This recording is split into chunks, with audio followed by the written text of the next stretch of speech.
텐데 다 필요할 텐데 더 근본적인 문제에 있어서 부처님께서 전도의 선언을 하셨는데 이제 더 좀 극단적으로 말하자면 아라한이 되지 않은 사람은 전법을 할 수 없다는 얘기라고도 할 수가 있어요. 그래서 저도 이제 이것을 우리 현실과 어떻게 접목을 해야 되느냐 이렇게 고민했던 적이 있고요. 또 이제 되게 전통적으로 우리 불교에서 포교 방법론이라는 이름을 많이 썼습니다. 지금도 아마 포교 방법론이라는 얘기를 쓸 거예요. 제가 우리 불교학과 교수회에서 저는 이 다종교 사회에서 포교 방법론이라는 말이 썩 그렇게 적절하지 않다고 판단을 해서 제가 이제 제안했던 이름이 이 전법 교화론이었습니다. 아마 지금 여기 성령과 함께라고 하는 얘기는 단순하게 이제 불교와 인연을 맺어준다. 그래서 이제 형식적으로는 문의로 보면 불교인이지만은 더욱더 중요한 것은 저는 교화라고 보았거든요. 그러니까 전법에 교화가 반드시 따라가야 된다라고 하는. 그러니까 단계적이든 뭐 어떤 면이든 간에 그게 보완이 돼야 된다는 의미에서 어쨌든 선배 교수님들을 설득을 해서 포교 방법론이라는 과목명이 전법 교화론으로 사실 바뀌었어요. 뭐 그러면서 또 여러 가지 이런 그 중간에 과정이 있었는데 지난번에 불광연구원에서는 거기 이제 서재영 박사가 전법 교화학이라는 그런 명칭까지 썼더라고요. 그러니까 이제 우리 불교에서도 충분히 단순하게 그냥 형식적으로 불교인이다 이건 아니겠죠. 실질적으로 결국 가서는 우리가 아라한이 된다든가 또 붓다가 된다든가 거기까지 끌어올릴 수 있는 게 진정한 포교의 진정한 전법이고 교화라고 할 수가 있겠죠. 이런 우리도 본질적인 그런 문제가 없는 것은 아닌데 어쨌든 그런 보다 기독교에 있어서 전도의 문제 특히 성령이라고 하는 이 부분들을 지금 현재 우리 한국 교회는 너무 그 외향으로 대형화되고 아까도 신도 수는 줄는데 교회 수는 많다고 아마 서론에서 보셨을 겁니다. 그래서 그런 문제점을 이제 또 이렇게 지적을 하신 것 같습니다. 우리들에게도 많은 또 반면 교사로서 도움이 될 것 같고요. 또 그런 것 반드시 고민도 해야 할 것입니다. 이학주 목사님은 그런 고민 안 했다는 얘기는 절대 아닙니다. 쓰지 말라고요. 자, 시간이 이제 다 되어서 딱 30분 남았네요. 예정된 시간이. 또 정리도 한 5분 내야 될 것 같고, 어쨌든 한 25분 남았는데, 우선 지정 토론자 선생님들이 계십니다. 그래서, 한 5분에서 7분 정도, 이렇게 한 7분 정도 해주실까요? 네, 뭐, 괜찮으면 지금 앉아서 하시고, 우선 그러면 김광수 교수님께서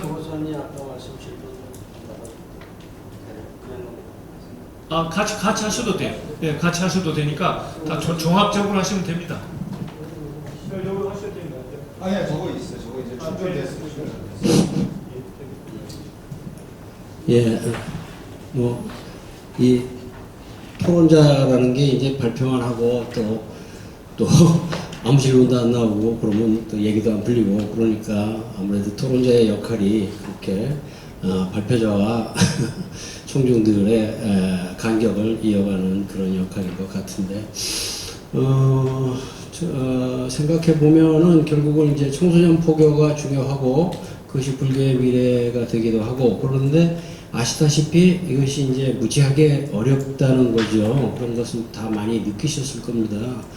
그리고 특히 뭐 청소년 관련 접촉하시는 분들의 얘기는 어쨌든 지금 입시 공부에 너무나 애들이나 엄마가 매진이 돼 있고 사회 자체가 또 너무나 보고 즐길 게 많고 뭐 여러 가지 우선 뭐 도덕적인 교훈적인 얘기가 애들 귀에 안 들어오는 그런 상태에서 이거 안 해도 되는 건데 얘들을 갖다가 강아지처럼 날뛰는 애들 갖다가 앉혀놓고선 뭐 참선해라든지 뭐 부처님이 거짓말하지 말라고 그랬다든지 뭐 알아요 뭐 이러고선 그냥 애들은 지루해서 뛰쳐나갈 것인데 결국은 어떻게 할 것이냐. 또 불교 자체가 지금 인기가 없고 그런데 어떻게 또 애들을 그렇게 가르칠 것이냐. 이것은 뭐 사실 지난한 문제지요.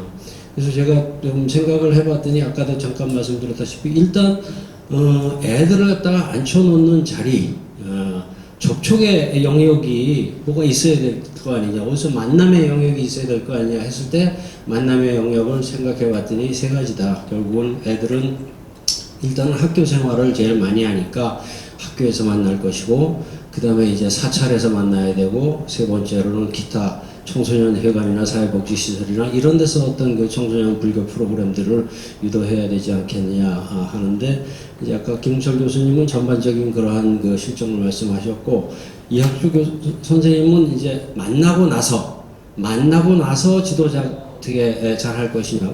잘못하면은 결국은 애들은 반발하고 뛰쳐나가고 재미없어요 하고서 그냥 가버리고 그러는데, 걔네들을 어떻게 온 집토끼를 갖다가 어떻게 앉힐 것이냐의 문제이고,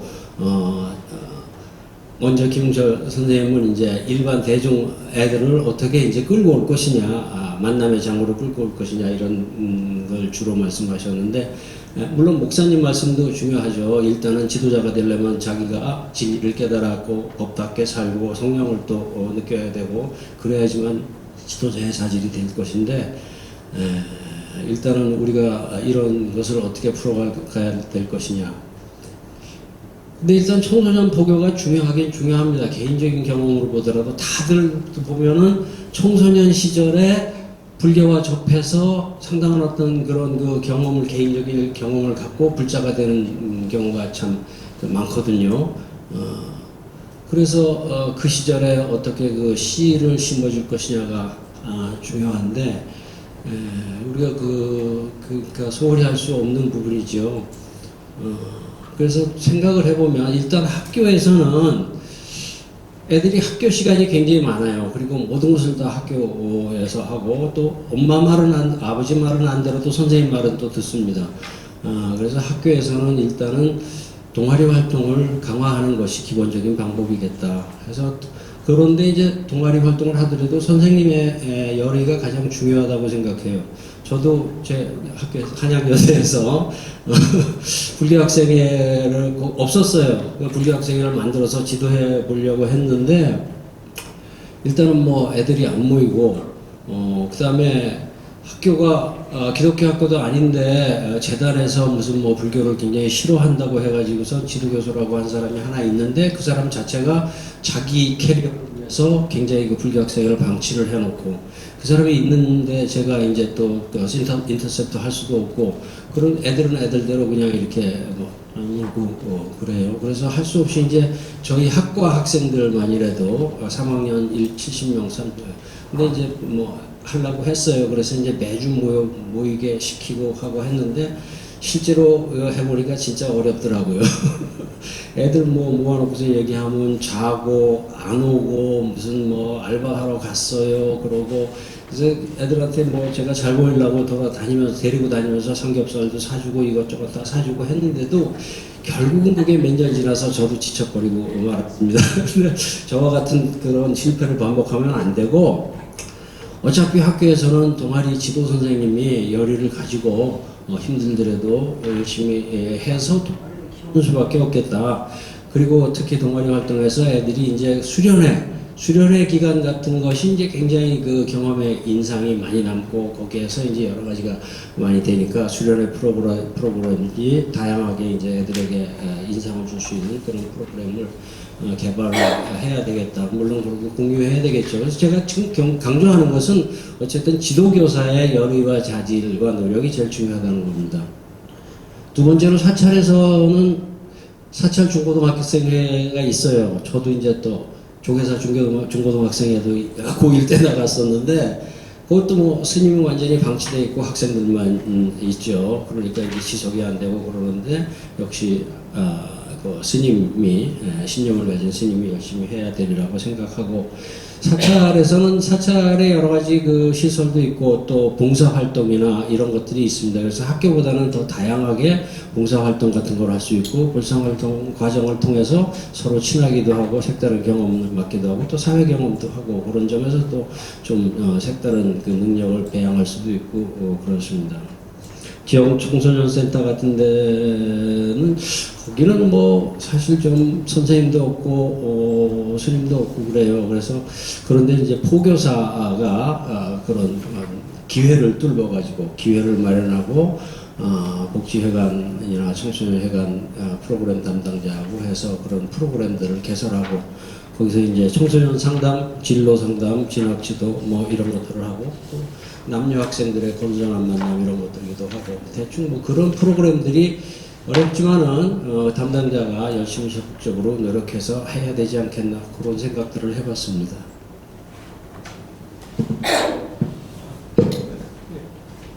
바로 이어서 박승희 교수.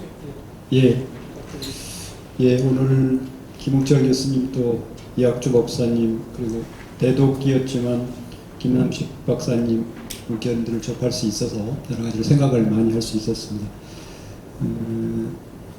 여러 가지로 사실은 그 탈종교화 시대로 우리도 이미 접어들었고 불교가 더 심각하지만 그리스도교 쪽도 상당한 위기의식을 느끼고 있습니다.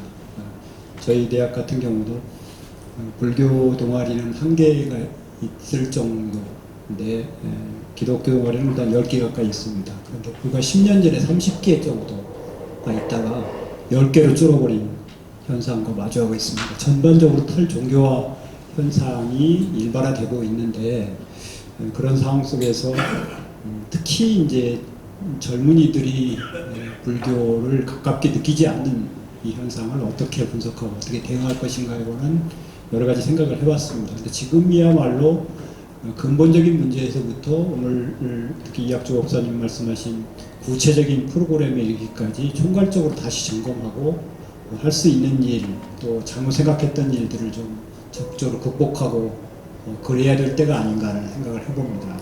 잘 아시는 것처럼 청소년들이 왜 절에 오지 않는가? 왜 불교를 좋아하지 않는가?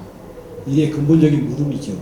근데 여러 가지 원인이 있습니다. 잘 아시는 역사적 원인도 분명히 있습니다. 뭐 일제시대에는 외색불교와 친일이 주된 마크처럼 됐고 또 정화 과정에서는 주로 폭력적인 스님들이 들어가기도 했고 또 그 이후에 이승만 여지에 의해서 절에서 이른바 절뺏기라고 하는 것이 불교의 중심축처럼 됐단 말이에요. 그런 부정적인 역사가 지금 현재까지도 영향을 미치고 있다라고 하는 사실을 일단 인정해야 될 것 같습니다. 근데 그런데다가 이제 불교계에서 청소년 포교 문제에 대해서 그러니까 주된 관심사가 아니다 보니까 본질적인 문제들이 주된 관심사에 밀려나다 보니까 김웅철 선생님 여러 가지 좋은 말씀 해주셨지만 가장 아쉬웠던 점은 대부분의 것들을 종단해야 된다 이렇게 여전히 저는 그건 상당히 극복할 생각 중에 하나라고 생각합니다. 종단에 그렇게 기대할 게 없습니다.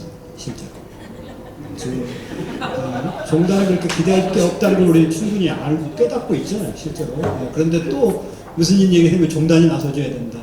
그럼 우리는 빠지고 뭐 우리 사실 정평부는 그러지 않기 위해서 출범한 제가 단체이기도 한데 이제 그런 점에서 종단이 협력해줘야 된다는 얘기를 할 수 있지만 종단에게 책임을 떠넘기는 태도는 저는 바람직하지는 않다라고 생각을 합니다. 그런 부분들을 좀 적극적으로 해봐야 되고 그 다음에 그럼 도대체 뭘 어떻게 해야 되냐라고 얘기했을 때는 뭐 뚜렷한 그 지름길이 있는 건 아니죠. 우선 이 시대의 불자들이 출가보살과 제가보살로 이루어지는데 출가보살이 제대로 서야 되죠. 그들도 보살일 뿐이죠. 제가보살과 양축을 이루는 보살일 뿐이죠. 그들이 승가 공동체를 잘 이끌어가면 우리가 삼기회를 할 때 오늘도 저는 스님께 귀의하지 않았습니다. 승가에 귀의했습니다. 승가. 실제로 그런 스님께 귀의한다는 말을 불편하게 만드는 이런 상황이 지속되는 한 불교가 무슨 매력이 있겠어요. 그런 면에서 출가보살은 출가보살대로 잘 써야 되고 그를 비판하기 위해서는 제가보살도 제가보살로서의 삶을 살고자 노력해야 되죠. 그런 전제가 없다면 출가보살을 쉽게 욕할 수 없고 비판할 수 없습니다. 그런 점에서 이제야말로 그런 균형점을 찾고 이 시대의 불자가 부처님과 함께하기라고 하는 김남식 박사의 말을 원용하자면 부처님과 함께하기를 실행하려고 하는 모습을 보여줄 때 불교가 매력이 생기는 거죠. 그걸 가지고 청소년들에게도 접근할 수 있고 어린이들을 접근할 수 있는 거죠. 그게 첫 번째 길이고 두 번째로는 접근하는 방법에 있어서도 오랜 시간 동안 우리가 잘못된 근대화의 과정에서 서구를 쫓아온 것처럼 기독교를 모방하려고 노력해왔습니다. 저를 키워야 되고 적극적으로 포교해야 되고 이런 말들이 너무 쉽게 받아들여졌어요. 사실 불교는 불교답게 접근해야 되죠.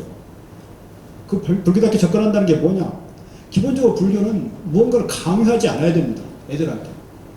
아이들이 교회에 가지 않는 이유는 가면 애들을 괴롭히기 때문이라는 거예요. 근데 절도 그걸 모방해가지고 절에 가면 애들을 괴롭힌다는 거예요. 그러니까 그런 방식의 모방이 이제 더 이상 통용되지 않다는 걸 잘 알고 있고 애들을 괴롭히려면 좀 가면 좀 편안하게 놔둬야 되는 거예요. 아, 절에 갔더니 편하고 좋더라. 이런 느낌을 갖게 해줘야 됩니다. 그런 방식으로 불교답게 접근해야만 그리스도교와 차별화되면서 그 자체로 매력적인 종교로 다시 설 수 있다는 것입니다. 그 다음에 두 번째는 특히 이학주 목사님께 저도 들으면서 많이 다시 공감했고 감동도 받았는데, 감동을 받으면 아까 뭐가 나온다고 그랬죠? 다이돌피 나온다고. 잠깐 다이돌피 나왔습니다.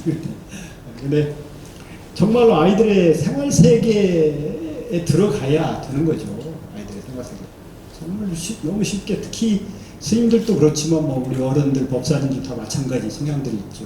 그런 면에서 정말로 아이들과 공감하면서 아이들의 언어로 접근에 들어가고자 하는 그런 시도들을 하다 보면 자연스럽게 아이들이 불교에 가까이 다가와 있을 것을 기대할 수 있을 것입니다. 그런 거고, 마지막에 한 가지만 더 말씀드리고 싶은 것은 이 탈종교 시대에는 사실은 시민사회가 그 탈종교화 시대가 된 것입니다. 탈종교화 시대에 있어서는 시민교육이라고 하는 관점이 사실은 모든 종교 교육에 있어서 핵심적인 중심축이 될 수밖에 없습니다. 그러니까 특히 학교에서 가르쳐지는 교과목 안에서 불교가 매력적으로 가르쳐져야 됩니다. 잘 아시는 것처럼 특히 이제 뭐 종교 교과에 교육선이라는 종교 교과에 불교가 있고, 근데 지금은 이제 불교계 학교라도 불교만 가르칠 수 없게 되어 있습니다. 그러니까 그리스도 가르치고 이슬람도 가르쳐야 됩니다. 근데 거기서 가르쳐지는 것도 있지만 종교 학교는 많지 않고 대부분의 일반계 고등학교나 모든 고등학교가 기본적으로 윤리를 배우게 돼 있죠. 윤리 안에서 전통 사상의 한 부분으로 불교가 가르쳐지게 되어 있습니다. 근데 이게 교과서 집필자들이 불교 전공자가 없다 보니까 뭐 이상한 용어들을 막 늘어놓고 그걸 읽어보면 매력이 없어요. 그 자체가. 그러니까 이런 교육과정과 교과서 안에서 불교가 어떻게 쉽고 매력적으로 쓰일 수 있게 해야 되는지, 이런 것들에 대해서도 좀 더 적극적인 관심을 가져야 됩니다. 왜냐하면 그것을 통해서 대부분의 청소년들이 그런 과목들을 배울 수밖에 없기 때문입니다. 종교와 관계없이. 지금 뭐 종교가 엄선이 더 많잖아요. 그런 점에서 불교도 시민교육 체제 안에서 불교가 어떻게 다뤄지고 있고 어떻게 다뤄져야 하는지, 그런 문제에 좀 더 적극적인 관심을 갖는다면 뭔가 자연스럽게 어느 순간이 지나고 나면 그런 노력들을 계속 해 가다 보면 어느 순간에 아이들이 우리에게 좀 더 가까이 다가올 것이고, 그랬을 때 우리가 나름대로 조금만 더 손을 내밀면 불교가 자연스럽게 우리 사회의 어떤 중심적인 정신적인 어떤 흐름을 형성하는 그런 시기도 올 수 있을 것이다라는 기대를 해보게 됩니다. 그러면서 결론적으로 말씀드리고 싶은 것은 뭐 스님들이 잘 해주셔야 되지만 스님들에게 더 이상 기대하기 어렵습니다. 그분들은 자신들의 삶도 끌어야 힘들어 하잖아요. 그렇잖아요? 실제로. 대부분이 그렇습니다. 자신들의 수행과 자신의 삶, 그리고 뭐 그분들에게 어떤 연민을 갖게 되기도 해요. 그렇잖아요. 이 시대에 다 같이 힘들게 살고 있습니다.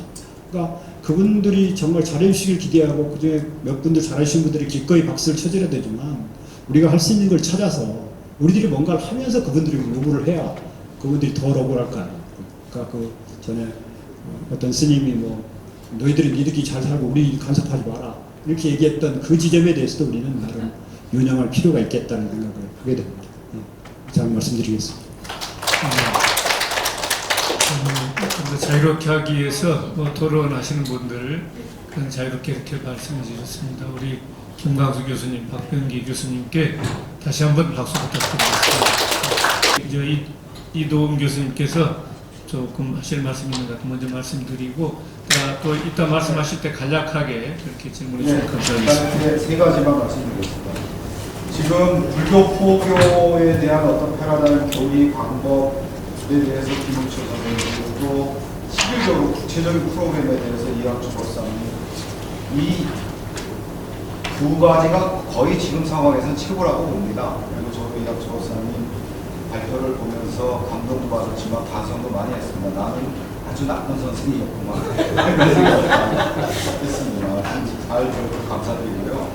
그러면서도 이제 세 가지가 저는 좀 더 보완됐으면 좋겠다는 게, 저가 요번에 안식학기인데 아시는 분 아시지만은 저의 안식학기 최고 화두는 내년 3월 이전에 지금 학생들을 아는 겁니다. 지금 학생들은 달라져요. 완전히 달라요. 2019 학번, 2018 학번은 또 그 전에 2000년대 초반이나 중반 학번하고 또 완전히 본성이나 특성이나 문화가 완전히 다릅니다. 그렇기 때문에 얘들이 누구인가에 대해서 저는 굉장히 이렇게 교수 생활을 88년부터 시간 가서 치면 오래 해봤지만은 그전에는 애들을 안다고 보고 애들과 공감하고 애들과 같이 호흡을 한다고 봤어요. 그래서 뭐 가르침보다도 오히려 뭐 축구도 같이 하고 술도 많이 먹고 이래 왔는데 지금은 거의 대해서 멘붕입니다. 그렇기 때문에 제가 볼 때 우리가 청소년 포부하려면 청소년이 누구인가를 알아야 된다. 얘들은 굉장히 달라졌다는 거예요. 지금 옛날 우리 때 청소년뿐만 아니라 우리보다 한 10년 앞에 청소년하고도 완전히 달라요. 의식이나 가치관이나 생활태도 문화가 완전히 다릅니다. 완전히 우리가 다른 인종이란 말이에요. 교수들이 그걸 인식하는 교수들이. 얘네들은 종자가 다를 뿐만 아니라 인류적으로 다른 애가 호모사피엔스도 아니 같다는 말을 할 정도로 달라요. 이 때문에 그에 대한 인식이 우선이어야 될 것 같고요. 그 다음에 이제 불교가 이제 그동안에 기독교에 밀렸던 건 여러 가지 이유가 있죠. 근데 그 중에 가장 컸던 거는 결국 불교는 근대화랑 결합하지 못했습니다. 그러니까 낡은 것이었고 뒤떨어진 거고 전통에서만 찾을 수 있는 거고 이랬었어요. 그렇기 때문에 기독교가 이제 근대화랑 결합하면서 압도했던 거죠. 그래서 교회 다니면 출세도 하고 권력도 갖고 실질적으로 우리나라 권력의 상층부에 거의 뭐 80% 가까이가 기독교도입니다. 불교도는 거의 없죠. 그런데 저는 이제 다행인 것은 새로운 어떤 패러다임이 오고 있다는 거예요. 지금의 시기에는 뭐 인류세라고 하고 또 환경문제원 여러 가지가 지금 이제 공존하지 않으면 또 GDP라든지 이런 것보다는 우리가 얼마나 마음이 평안한지 행복한 건지 그래서 서울에 얼마나 공장이 많고 내가 연봉이 얼마인가 보다는 내가 얼마나 마음 편하게 대화할 사람이 얼마인지 또 한강에 얼마나 많은 물고기가 올라오는지 이런 식으로 패러다임이 전환돼야 되고 그런 패러다임에서 불교가 포함된다고 보고요. 그렇기 때문에 불교가 지금 새로운 패러다임을 해석만 해내면 저는 아주 기독교를 오히려 압도할 수 있다고 봅니다. 그런데 세 번째는 이 청년들이 쓰는 테크놀로지란 도구가 달라졌어요. 스마트폰, 또 게임 이런 거기 때문에 유튜브 이런 거에 대한 뭐 유튜브경 또 스마트폰에 맞는 디지털경, 디지털 문구 이런 거에 대한 획기적인 개선들이 있어야 된다고 봅니다. 이상입니다.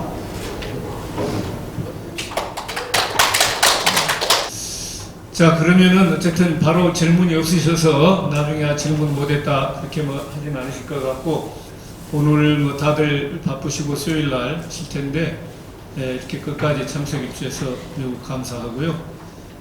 아마 금년에는 이제 그 정평 불교 포럼이 2회로 이렇게 마감을 하고 또 내년에 또 상큼한 주제로 또 뜨거운 주제로 또 2회에 걸쳐서 정평 불교 포럼이 계속될 걸로 그렇게 생각을 하고 또 준비들을 할 것으로 그렇게 믿습니다. 그러면은 자 오늘 발표해 주시고 또 토론해 주신 모든 분들께 다시 한번